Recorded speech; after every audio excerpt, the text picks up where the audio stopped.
ఒకే ఒక్క స్ట్రోక్ దెబ్బకు లీకులన్నింటికీ చెక్. అది మోదీ స్టైల్. ఇప్పుడు ఇండియాలో దీనిపైన చర్చ.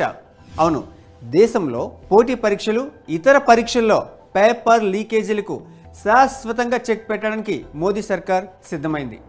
పరీక్షల నిర్వహణలో పారదర్శకతను పెంచేందుకు కేంద్ర ప్రభుత్వం చాలా కీలక నిర్ణయం తీసుకుంది.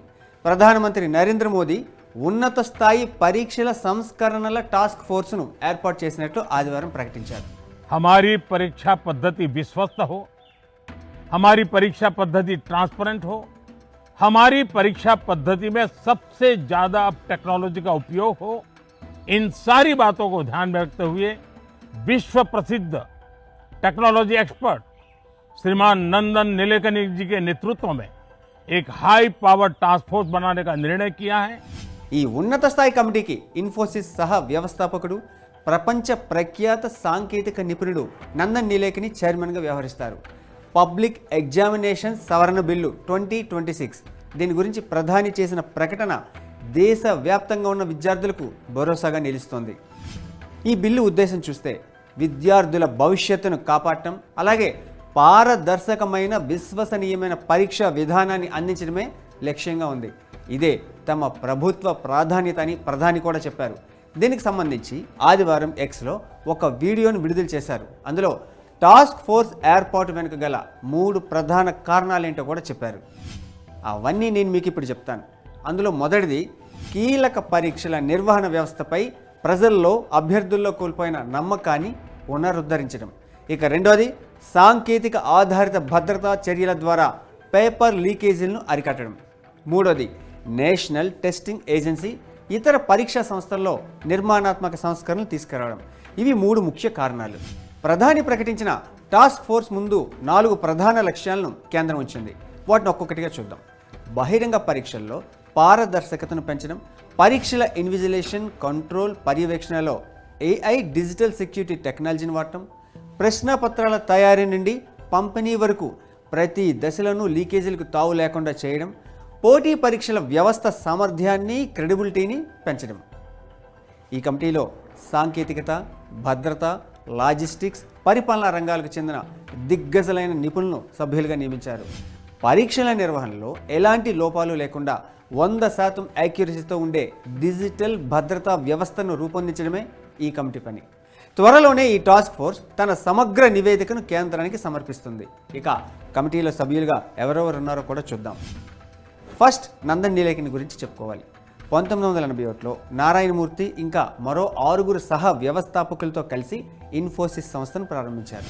2007 వరకు ఇన్ఫోసిస్ సీఈఓగా పనిచేశారు.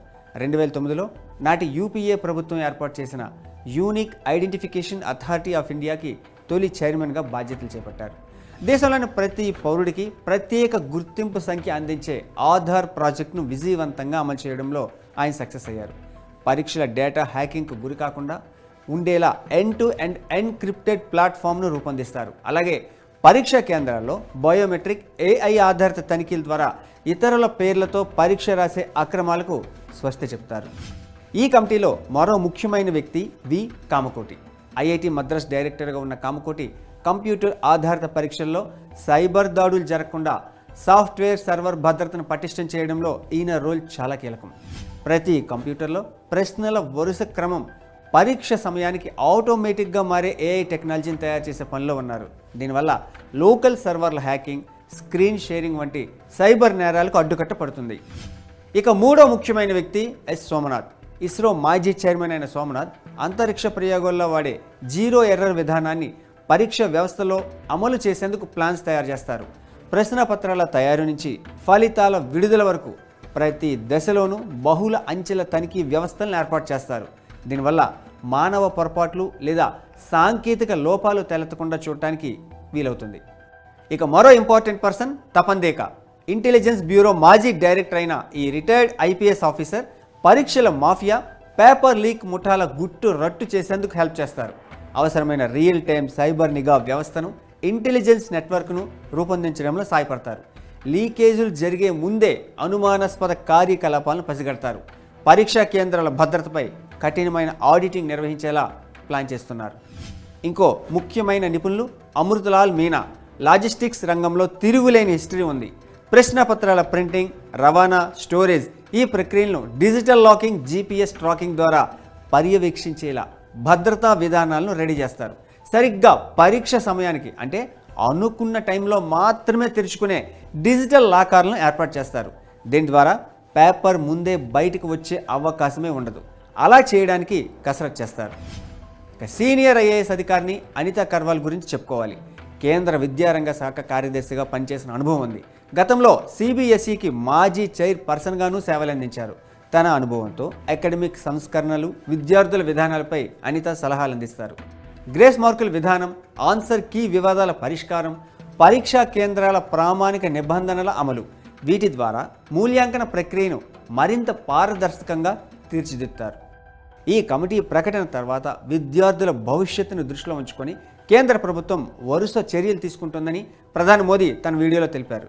విద్యార్థుల భవిష్యత్తును ప్రమాదంలోకి నెట్టిన నిందితులు ప్రస్తుతం జైల్లో ఉన్నారని చెప్పారు. పరీక్షల్లో అక్రమాలకు సంబంధించిన కేసుల విచారణ కోసం ఫాస్ట్ ట్రాక్ కోర్టులు ఏర్పాటు చేశారు. కఠిన శిక్షలకు వీలు కల్పించే కొత్త చట్టాన్ని తయారు చేసే పనిలో ఉన్నారు. ఇక పరీక్షల నిర్వహణ వ్యవస్థను మరింత విశ్వసనీయంగా, పారదర్శకంగా తీర్చిదిద్దాల్సిన అవసరం ఉంది. టెక్నాలజీని విస్తృతంగా వినియోగించాలి. పరీక్షల నిర్వహణలో సమగ్ర సంస్కరణలు చేపట్టాలి. నందన్ నీలేకని నేతృత్వంలోని ఉన్నత స్థాయి టాస్క్ ఫోర్స్ దీనికి సంబంధించిన సిఫార్సులు అందజేస్తుందని మోదీ తన వీడియోలో చెప్పుకొచ్చారు. పబ్లిక్ ఎగ్జామినేషన్ సవరణ బిల్లు 2026ను కేంద్రం పార్లమెంటు ముందుకు తెచ్చింది. ఈ కొత్త సవరణ బిల్లులో అత్యంత కఠినమైన నిబంధనలు ఉన్నాయి. పేపర్ లీకేజీ కేసులను మాత్రమే విచారించేందుకు ప్రతి రాష్ట్రంలో ప్రత్యేకంగా ఫాస్ట్ ట్రాక్ కోర్టులను ఏర్పాటు చేయాలని బిల్లులో ప్రతిపాదించారు.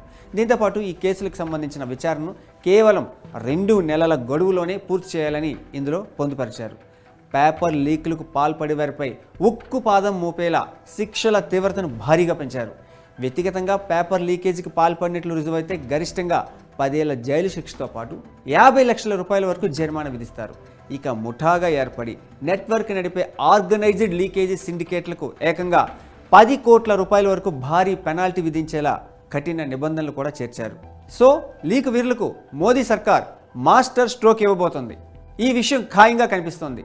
పరీక్షల పేపర్లను లీక్ చేయాలంటేనే లీక్ వీరుల వెన్నులో వణుకు పుట్టేలా ఉన్నత స్థాయి పరీక్షల సంస్కరణల టాస్క్ ఫోర్స్ వర్క్ చేయాలి. అప్పుడే విద్యార్థుల కష్టానికి ఫలితం దక్కుతుంది. ఏడాదంతా చదివి పరీక్షలు రాసే స్టూడెంట్స్కు న్యాయం జరుగుతుంది.